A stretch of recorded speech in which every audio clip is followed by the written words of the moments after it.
Спасибо за информацию. Я больше не мечтаю поехать отдыхать в Абхазию.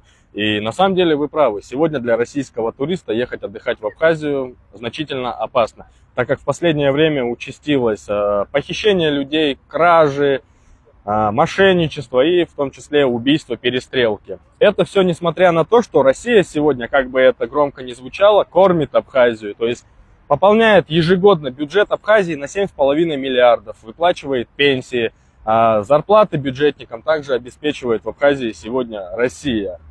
Но, как вы видите, благодарности от этого нет никакой. Все это происходит потому, что сегодня Абхазия является неподконтрольной территорией. Там нету сегодня полноценного закона, устава, и также не работает соответствующая полиция. Поэтому люди и российский турист сегодня там страдает. Ехать в Абхазию чревато на сегодняшний день. Поэтому выбирайте лучшие пути, маршруты. Приезжайте в Грузию. Здесь все стабильно, все спокойно.